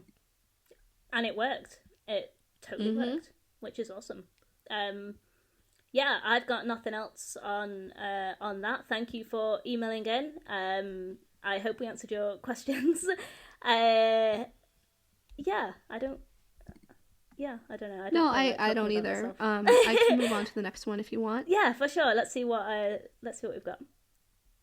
All right, so we have an email here from Connor. It says, as someone who has learned computer programming, I feel like this. There's a link to a lady from a Geico ad. It's a YouTube video saying, this isn't how that works. That's not how this works at all. I'll put the link in the Discord. It says, I feel like this when Jeremy says he can't remake the materialization program. Jeremy would have been able to see the raw code on his computer and even create a program backup with no problem. As for the candy generating the proper code, this is all from Cruel Dilemma, by the way. While the odds of that happening are astronomically improbable, it could happen nonetheless. Also, why pick on Yumi and be mad at Jeremy for asking which person to rematerialize? It's neither of their fault that the writers didn't think enough that their characters are to be like. Sorry, I had a problem reading. That's a good point. It is really just down to the writers and the whole, like, how everybody is characterized here. I mean, I don't know. I feel like that when the question comes up, well, what do we do? Who should we bring here? It's obviously Yumi. It has to be Yumi. Like, there's no question about it. It sucks that Jeremy had to choose between her and Aelita, and that is the dilemma, the cruel dilemma in the episode. But, I mean, there's no question. It has to be Yumi. Yeah. We talked about this pretty in depth, but for exactly the reasons you point out when we talked about it, she already has a life here. She is real. Like, there is a lot more to be lost by, not bringing Yumi back than there is for bringing Aelita to Earth in many aspects. Exactly. She has a family and so on. Yeah. Although that last line from Connor has me thinking about the Actors AU, where there's a very meta approach to Yumi and Jeremy getting their scripts and being like, I wouldn't say this actually, if they were actors on a show within a show kind of thing. Yes, so for anyone wondering who might be listening to this, and if you're not in our Discord server, you should be in our Discord server. There has been a really nice ongoing Actors AU by a couple of our members that have been carrying it. They were at least around the holidays. I've been busy, haven't checked the Discord server to see if that's still a thing. But it's an AU where, everybody is the actor on this show. And it's intercut with them being like, okay, well, I wouldn't say this in the script. Maybe, Jeremy would say something like this, or Aelita would act like this instead of, the final product that we as the viewer got. It's really, really cool and creative, and I love it. It's very fun. I'm having a lot of fun in the Discord right now. So many ideas, and just, again, turning over new things about the show all the time. It's great. Just to round off Connor's email, yeah, it's the tech in Cruel Dilemma really does not really work. It's a MacGuffin. No. It's basically a plot device, right? But you Yeah, know, it is. stranger things or more illogical things have happened in CL, so I'm not going to complain too much about it. No, it's something that's not meant to be pondered on too long, much like a lot of things that happen in this show. It's not that deep. Right, exactly. It isn't that deep. Do you want to take our next email from Mouse? Sure. All right, so we have an email here from Mouse Cadet. It says, hello to the A Podcast Without Danger team. I'm Mouse Cadet, she, her, listening to you from Florida, USA. Oh, cool. Hello. After years of watching and rewatching the English dub of Code Lyoko, I only recently found myself wondering how Cancrolots gained their name. After all the other monsters' names are pretty on the nose. Block crab manta. Cancrolot, we have it here spelled with C's instead of K, is the French word for cockroach. Okay. Cool. Light bulb moment. Mystery solved. But then, as y'all pointed out on a recent episode, I listened to Bad Bug and A Cruel Dilemma back to back, so I'm not sure which one. There is the mysterious, infrequent use of the word roachster. Yeah, that's what I was thinking too. My headcanon is that in the episode where they refer to the Cancrolots as roachsters, the writers translators were trying to follow the name meaning convention, but couldn't find a way to make cockroach an attractive word. They settled on roachsters after hours of debating because it was the best they could come up with by their deadline. But after hearing roachster on air, realized it was stupid and stuck with the original French for the rest of the series. That, or it was a dare, or hazing. Unrelatedly, I really valued your conversation after A Cruel Dilemma about gender in Code Lyoko. Do you think that writers and show producers had gender in mind when imagining their target audience? For example, if they were trying to appeal to young male viewers, that could explain why the quote-unquote main character, Jeremy, is male. Likewise, if they were aiming to Likewise, if they were aiming for neutrality in viewership, a male protagonist is safe, but it's a safe bet. My experience growing up in the southern U.S. is that girls are more likely to watch a show with a male protagonist than boys are to watch a female protagonist. Of course, this could be a reflection of poor characterization of females in media, making male protagonists generally more engaging to watch, but I digress. I love your podcast and am sad to be caught up because now I have to wait for the next episode. Oh, I know It will be worth it though. Best wishes, Mouse Cadet. Oh, thank you, Mouse. We're so glad to have you and that you started listening to our podcast. Yeah, welcome to the community on Discord and the listenership. Welcome aboard. It's lovely to have you, and thank you for emailing. Yeah. Go ahead, Dianna. No, I was just gonna say, like, it's a really interesting concept to think of because I think that the age and gender demographic for this show was kind of, neutral between, like, the ages of 6 to 11. Like, that's what I read somewhere, which tracks because, the warriors are early mid-teens, the problems that they kind of have while they're really a lot and they're hard to deal with issues. It's not like so deep that people in any age can relate to it. You know what I mean?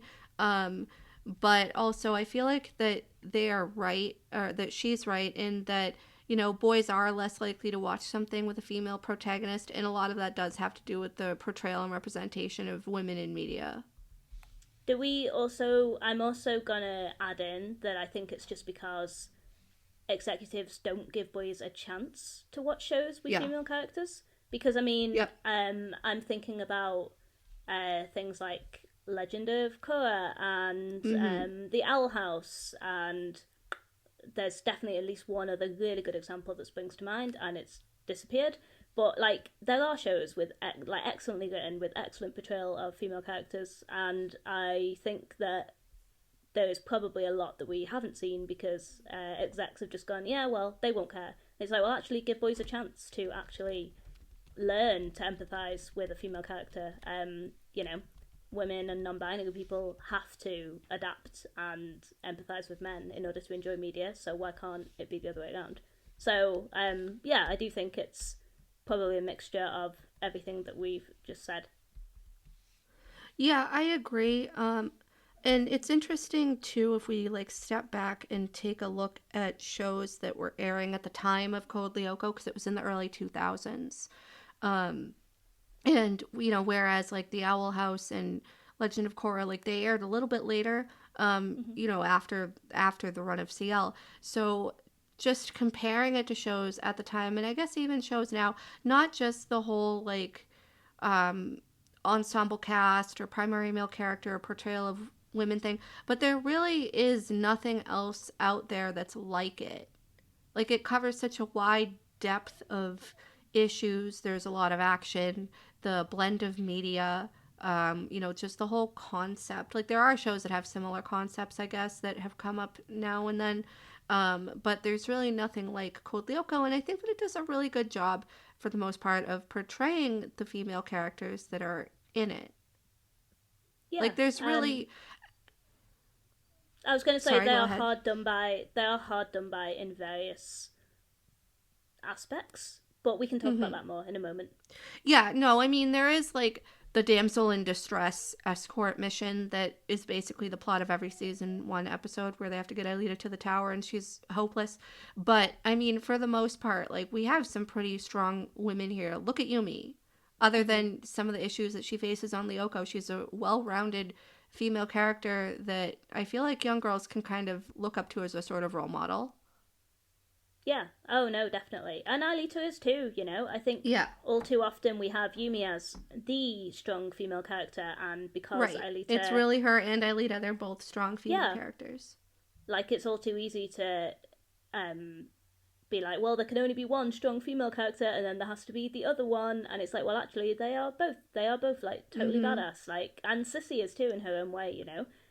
Yeah. I think it's all too easy to say, oh, Alita's not strong because she is pink color coded and is softer and smaller and gentler, and it's like, well, actually, just because something's got pink on it doesn't mean it's not strong. Like, those two things are definitely things that exist in tandem. So Exactly. And Aelita really grows into herself more as we see later in the series. She does start off as kind of timid and overwhelmed when she's on Earth, which is understandable, but she really comes into her own and kind of breaks out of her shell, especially as, you know, she realizes that she was a human all along. But Sissy is a completely different case because she's very dominant, she's very assertive, she knows what she wants, she will stop at nothing until she has it. But she also, you know, has that softer side to her where she just wants to be friends with the Lyoko warriors and she's going about it in a completely terrible way. But she's doing her best because she's just a stupid teenager like the rest of them. yeah, she's allowed to have flaws, which is ultimately so important, and just as important, I think, as having like strong characters and good role models. Like, you know, let teenagers be angry, let Yumi be mad and stoic and not always great at communicating because she has a shitty home life and she's got a lot of stress, and that is a totally valid response. And also she's a teenage girl, and teenage girls have a lot to be angry about, so, you know. Yeah, no, I totally agree, basically. I feel like have we answered the question? Yeah. Do we think the writers and show producers have gender in mind? Yeah, like, they went for a mixed gender target audience, and I think they succeeded, honestly. Yeah, I do too. I think that they hit whatever they were achieving on the nose pretty well. For sure. And yeah, again, here we are 20 years later, so they did something right. I know. Oh gosh, I feel old. Anyways. Also, yeah, thank you for the trivia of cancolat being the French word for cockroach. Yeah, I don't think I ever knew that. It makes a lot more sense. Yeah, for sure. Cancolat is so much more of a better word than roachta. I totally agree. Roachta just, it doesn't sound right. I don't know. It's clunky. It is. Anyways, yeah. But yeah, thank you for emailing in, Mouse Cadet. Love your username too, by the way. It's a pun on Muscadet, which is the second name of Sugar Muscadet, who is one of the producers of Code Lyoko. So yeah, super, super cool. Do we have time for one more? Shall we try for one more? Or a couple more? Yeah, I think we can try for one more and then wrap up. Yeah, for sure. So, really quick one. Really quick one here from our friend Daniel Galan, who says, "Yo guys, first of all, I hope you all had a good Christmas." I did, thank you very much. Yeah, me too. We hope you did too. Daniel goes on to say, "I don't know what you think, but in my opinion, this is a bottom 5 Code Lyoko episode. It's like also random and forced. The Guardian edition is cool, but they probably didn't use the potential this new enemy had." That's a little divisive, I guess, after our glowing reviews of this episode, more or less. I can kind of see Daniel's point, though. It's definitely not, like I say, a standout episode of the series, the same way that Ultimatum and Ghost Channel and False Start and Code Earth are. But I wouldn't say it's bad. I wouldn't say it's, the same way that Holiday in the Fog kind of fell apart the minute we shined a light on it and actually asked some very basic questions about the plot, like, kind of bad. Like, that wasn't a thing this episode. There was some cool ideas. There was nothing that was completely awful. I completely agree. I think that one of the things that saved this episode too was its pacing. It was paced very well versus the pacing in Holiday in the Fog was not. It was like all over the place. You know what I mean? Yeah. No, I agree. Yeah, this is paced pretty well. Like, they build the tension well. Scenes kind of make sense in the order that which they happen. There was like a clear idea of what they were trying to do. Yeah, definitely. As always, let us know if you agree or disagree with our ratings. Is this a favourite episode for you, a least favourite, a middling? What do you think of the Guardian concept, the early Yumi clone? Any other thoughts about this episode? Do we have any more final thoughts, or do you want to kind of do a wrap up? Sorry, I kind of just rambled for a little bit there. Oh, no, that's okay. Ramble on. I can do a wrap up because my dog is whining at my door. She wants to come in. So in order to appease her and not have the whole podcast listen to my dog try to bark and get my attention, I think that now would probably be a good time to wrap up. I feel like we covered a lot here, and we did a good job, like hitting on all the major points. Yeah, if we didn't read your email out this episode on the podcast, it's just because we are running out of time. We have a couple left in the inbox, which we will get to next week. So if you would like to email us like we got today, you can do that by sending a message to apodcastwithoutdanger@gmail.com. You can also follow us on Twitter at Code Lyoko Pod, where we have our link tree in our bio with a permanent invite to our Discord, which has grown exponentially. We have a lot of fun there. Please rate and review us wherever you are able to do so. It would really help the algorithm with our podcast, and it would just help us out in general. Thank you so much to our friend shookethspeare for coming up with the name to our podcast. We probably would not be here in this capacity without you. And our next episode that we will be doing is End of Take. Yeah, the alien... The movie episode. one. The completely original alien monster that's never been seen in any other media before, ever. Yeah, and isn't there like a fictionalized version of someone who looks like Sigourney Weaver in this too? It's an entire pastiche, which, you know, Code Lyoko is definitely not above referencing popular media or history or literature or, I don't know, any other number of things, so it's fine. It's, we'll get to it when we get to it, which is very soon. Yeah. Yep, it'll be soon. Yeah, so look out for that. All right, thanks very much, everyone, for listening.